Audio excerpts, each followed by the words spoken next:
again. Takes on one, takes on two, kicks into the pocket, over the head it goes. At the back, Montagna into the open goal. Saints regain the lead. 19 seconds remaining. Don't talk about history yet, because things may not change. Well, we are delighted on this week's edition of Unplugged to catch up with 287 game St Kilda star, a member of the 2009 and 10 grand finals, and doing some terrific stuff in the media landscape at the moment. I speak of Leigh Montagna. Joey, thanks for jumping on and having a chat to us. G'day guys, thanks for having me. Now, first of all, the year that was, you're only recently out of the St Kilda system on the back end of 2017, and a bit's changed since then, as we know, with Brett Ratten taking the reins. He wasn't at the club when you were there, obviously, back then. But what have you made of, I guess, the progress this year, going from 4 wins to 9, but in the face of a fair bit of difficulty at times? Yeah, I think the difficulty you touch on, probably something I think that most of the football world probably overlooked how significant it was. I mean, when you think back to the issues with Dylan Robertson, of course, at the start of the year, and Paddy McCartan and his heart issues, his concussion issues, and then, of course, Jack Stephen having his mental health break, and there were just a lot of things, and even their skipper Joan Geary, the injuries that he suffered as well were pretty significant. So I think that probably was overlooked a little bit, how significant that was. I know the boys started well, but I just think as the year went on, it took its toll a little bit and wore them down, and they probably had to dig into their their depth a little bit, which is probably an area of the list that they sort of need to keep working on. So, look, I think 9 was reasonable. I think the expectation the year before is probably not the true form line. I mean, 4 wins the year before was a real disappointment.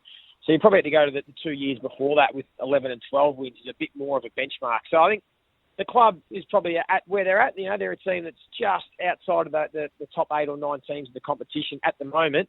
They've got plenty of scope to improve. Joey, Nick Splitter here, mate. Thanks for coming on the show. Obviously, as you said, it was a disappointing year in some regards, but there are some reasons as to why that happened. What would you say is the major positive to come out of this year, and what are you looking forward to seeing from Brett Ratten's team in 2020? I think that the improved offence, I mean, this year they stripped it back and really focused on getting some consistency with their defence, and I think we saw that particularly in the first half of the year. They were really strong behind the ball. They had a really good system going. And that's why they were getting the wins early. They were able to sort of nullify team scoring. And then as the season went on, and as I said, their depth was probably tested, and they probably started to lose a little bit of confidence in their system. That fell away. And then when that happens, it becomes harder on offence to then really try and hit the scoreboard. So I think Brett Ratten will just have that really nice blend between offence and defence. And I think that's what we're seeing with all the strong teams in the competition. You look at Richmond, who are really good both sides of the football. The Giants, have really improved their defence. We've always known they've been a good offensive team. Geelong, same sort of thing, very strong defensively, but obviously we know they can score. And the Brisbane Lions as well. So I think that's where the competition is heading, to have just an even balance of both sides of the football. And I think Brett Ratten's got that ability to bring that into the footy club. They've got the good grounding with their defence, and now they can just keep adding layers to their offence. G'day, Joey. Aaron here. Great to have you on here. Obviously, you had the position with Freo this year, so you've obviously seen a fair bit of Brad Hill. So what do you think he can add to the team, and where do you think he slides in? Yeah, look, I think he's a genuine star. You're right. I watched a lot of Fremantle games behind the goals this year, and his ability to cover the ground at speed is what stands out. I mean, he gets from one side of the ground to the other, or from one end to the other, quicker than any player in the competition. He's just got a high cruising speed. So I think under the roof at Marvel is going to suit him down to the ground. If the offence, as I said, allows him to flourish, and they switch the ball and get the ball to the open side, or give him those handball receives across half back, he's certainly a line breaker and can do some damage. I'm very excited to see him in the St Kilda colours, and certainly it's a wing. A wing's his best spot without a doubt. He can get up and down the ground. He can even potentially play maybe start as a half forward and then come up the ground and utilise his ball-winning ability, a bit like what the Giants did with Lachie Whitfield this year, who would start as a forward, but really would just come up in the midfield and be their sort of, their go-to with ball in hand. So, looking forward to seeing Brad Hill and Jack Billings on the other wing. Looking at your time as well, and I guess this is the time of year where there is a lot of that reflection on careers when we get to grand final stages. And I understand, having spoken to a lot of guys, that a lot of the past players at St Kilda get together at sort of this time of year, those that played in those grand finals in 2009 and 10. Does that get sort of easier every year in terms of the pain of 9 and 10? Or when you see teams break droughts like the Bulldogs in 2016 and Richmond the year after, does it make it a little bit harder to swallow? Yeah, no, it certainly is getting easier each year. No doubt early after we'd lost in those periods, it was more difficult. I still always love watching the grand finals, but probably struggle to watch the celebrations and the players get their medals. For me now, it's much easier. And even some guys I know that really struggle, guys like Nick Rewalt and BJ and a few of the other boys, I know they, even speaking to Rui just recently the other day, found it a lot easier this year watching Richmond. And I think as time passes and you reflect a little bit more and realise there are more sometimes important things than just the medal. And we've got the journey and the experience and the friendship of going through all that together, which is a huge part of what winning a premiership is. It's more about the journey and getting to that, the peak of the mountain together rather than just getting, dropped onto that peak of the mountain. So we've sort of got a bit more of I suppose, an attitude of being able to reflect on a different light. And we're certainly comfortable that, as we know through those years, we gave our all, and that's all you can ask with anything in life. You give your best and you walk away, and the boys are pretty content, although there's always going to be that little part of your career and the resume missing with the medal. But, that's sport and that's life. Joey, you mentioned that one of the biggest things that you can take away from your time was that friendship and mateship and the togetherness of that team. What was it about that unit in 08, 9, 10, etc. that kind of made it so special? What was it that kind of brought you guys together? Yeah, it's a good question. It's the respect. It was the respect and trust that you had in every single player. I mean, there was no better feeling than that 5 minutes before a game in the rooms where we'd sort of give each other a handshake and a hug and look each other in the eye, and you just knew what you were going to get from your mate next to you. And that's what really the bond that we've got, as much as we were mates off the field and went on footy trips, and you do that with a lot of other players. You do that with a lot. I've gone on a lot of footy trips with guys that I no longer speak to, or were friends with guys that you very rarely see. But that particular sort of group, and the ones that are still very connected, have just got a bond through respect and trust in. We gave our all. You gave everything for your mate. You gave everything for the team. And that's all you could ask. So that's the best way to describe it. That it's a bit different to just having friendships or guys that you would socially have a good time with. It was a real sort of tight-knit group that you could look across to your mate on the left or the right, and you just knew what they were going to give. And that's what footy's all about. And that's why, when young kids came into the footy club, it was all about, we used to speak about being liked versus respected. And everyone wants to be liked, but it's not liked that keeps you friends with blokes. It's being respected. And that's what that group had. Now, speaking of friendships and bonds and everything like that, so the draft that you came through in, obviously we had the Revolt Kaczynski before you, but the group that came in with you was probably a bit of a super group. It filled quite a few spots with you and Ball and Dalsano, Clark, Maguire. How did that group come in, and how did you all get along? You still good with mates with all them, and how are they going? No, that's we had a really tight bond at the start, and we were always spending a lot of time together. And initially, the first couple of years, end of season, it was just us as a group that went away together, and we were really tight.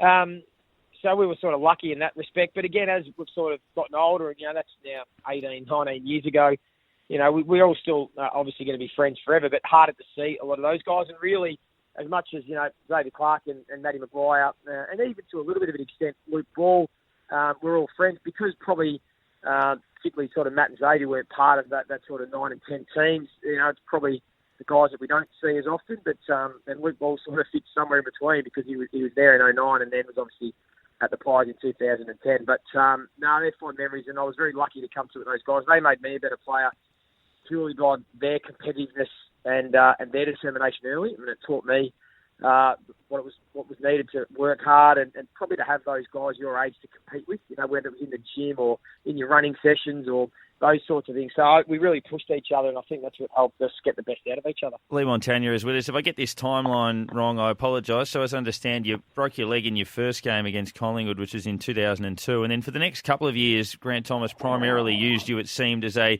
small forward, sort of half forward who'd sort of pinch hit through the middle. And was it 2006 that you started to play really regular midfield time? And was that sort of the moment where you sort of really felt that you'd arrived at AFL level?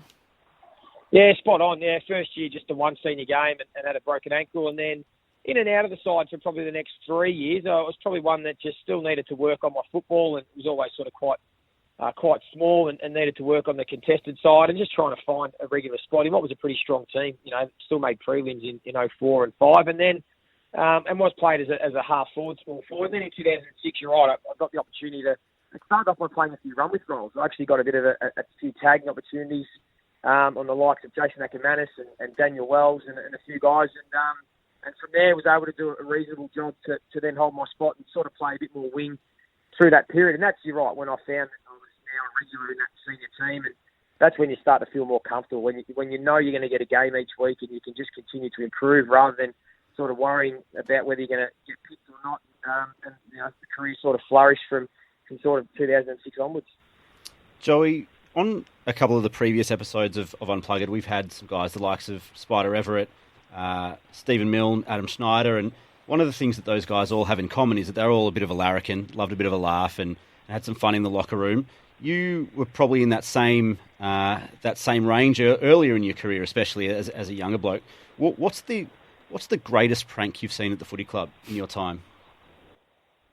Oh, the greatest prank, God, that's a hard one. I remember one day Cozzy caught a possum that was giving us the shits where we lived together. There was a tree above us that kept making these noises. So Cozzy set out a bit of a possum trap because he's a bit of a country lad, was able to catch it, and then he took it to the footy club and stuck it in one of the boys' lockers in the early in the morning. So when the young fella Barry Brooks opened his locker, the possum quickly jumped out and was running around the change rooms going mad. So that was probably something I remember that sticks out that was very quite funny. And then it got quite dangerous because the possum was cutting loose and the boys started running away from it. So, that was one that sticks out. But, yeah, plenty of pranks around, moving blokes' cars and all those sorts of things. But, that's one that I remember. Just following on from what Darren was mentioning about before about positional changes, that sort of thing, you're pretty well finished in the back line, sort of marshalling the troops a little bit and a bit of the rebound footy and all that sort of thing. Did you sort of base your game on anything? Because it kind of felt a bit like a circa Aussie Jones kind of how he played his game and that sort of thing. Did you take any inspiration from anyone or anything like that? Yeah, funny you say Aussie Jones. Always early in my career when I was younger, Aussie was sort of someone I looked up to and sort of based my game around because he was sort of a wingman and played similar, and then he played a lot of half-back. But no, it certainly just evolved through necessity. At that time at St Kilda, we had a younger side. I was probably getting it a little bit slower, and it was a bit easier to play across half-back and a bit more experience to use my leadership and ball kicking out of there. So it just more evolved. So I didn't really look to anyone to try and emulate. It was more just doing what came naturally to me, playing that role. And I really enjoyed it. I actually liked having that challenge of something different after sort of playing so many years as a wing sort of midfielder. It was nice to actually go and learn sort of, the craft of playing as a half-back and the angles and the positional play, where to sit off, when to push up. So I actually really enjoyed that challenge. And, I think it certainly helped the team as well to just have that bit of an experienced head back there with the younger guys, with the likes of, Jimmy Webster and Shane Savage and a young Dylan Robinson back there. From your final year in 2017, the last one from me, was there a player in particular that you thought, this is the guy that I'm going to observe, over the course of his career because I'm sort of excited about what he has to offer? Is it a Jade Gresham type that's got that sort of exciting mix of forward and mid? And we heard Brett Ratton speaking a little bit about that. Is there one perhaps that you always sort of earmarked from an early stage to be a star? Yeah, early days, it was probably Jack Billings' early days, about 2014, 15. I did a fair bit of work with him. With his footy, but you're right, it probably was Gresham by the time I left. I really warmed to him. He's a northern suburbs boy like myself, a bit of a lad like myself, and just had that bit of swagger. And I like the guys that have got that bit of confidence, and he certainly has that and really enjoy his company. He's a good kid. So he's one that I'm excited to sort of watch as he goes on, and great to see him continually improving. And probably Ben Long was the other one. Just another terrific kid that, moved down from Darwin and he's got a real sort of a swagger and a confidence about him that I like, and he's got some real toughness and abilities. He just needs to sort of cement himself in the side and find a regular spot. But I can see him being a long-term player, like a few of those Richmond small forwards that have made a name for themselves with their speed and pressure and and what they've done to that Richmond Footy Club. So probably Gresh and Ben Long are two that I really warm to and look forward to watching. And just to finish off, basically, your favourite moment. You've kicked quite a few nice goals from the 50, you're on the boundary, you got the winner against Melbourne that time, but which moment would just stand out for you overall? In a game or just as a career highlight? A career highlight. Yep. Yeah, career highlight, no doubt, it's making your first grand final. I mean, that Western Bulldogs prelim, it was a tight, tense game. We were under the pump there for a while, and to get away with that win, with Rui toe poking it off in the goal square, and you realise you're going to make your first grand finals a pretty special moment. So that one will always stick with me. And sort of an in-game one, I think it was 2015 maybe, was when we came back from about 50 points down against the Western Bulldogs, and it was watching Jack Billings really. And as I said, because I'd sort of worked with him as a kid, and him turning it on in that second half and kicking that goal, to get us to come back from that big of a deficit when we were a team that was struggling. I was really proud. That was more of a proud moment as a bit of a father figure watching that unfold as well. So they're probably the two that stick out for me. Leigh, thank you very much for joining us. I do remember in that 2009 Grand Final tour, of all of your career highlights, I remember the goal you kicked late in the third quarter, the snap off the front of the pack. I've hardly heard a louder roar from a crowd than that one when you put the Saints in front. Unfortunately, obviously, we just fell short. But thank you for joining us. Well done on a super career, and we look forward to your ongoing media work. Yeah, thank you. Unfortunately, that was the last goal we kicked for the game. We didn't kick one in the last quarter, so unfortunately. But no, thanks, guys. Thanks for your time. Appreciate it.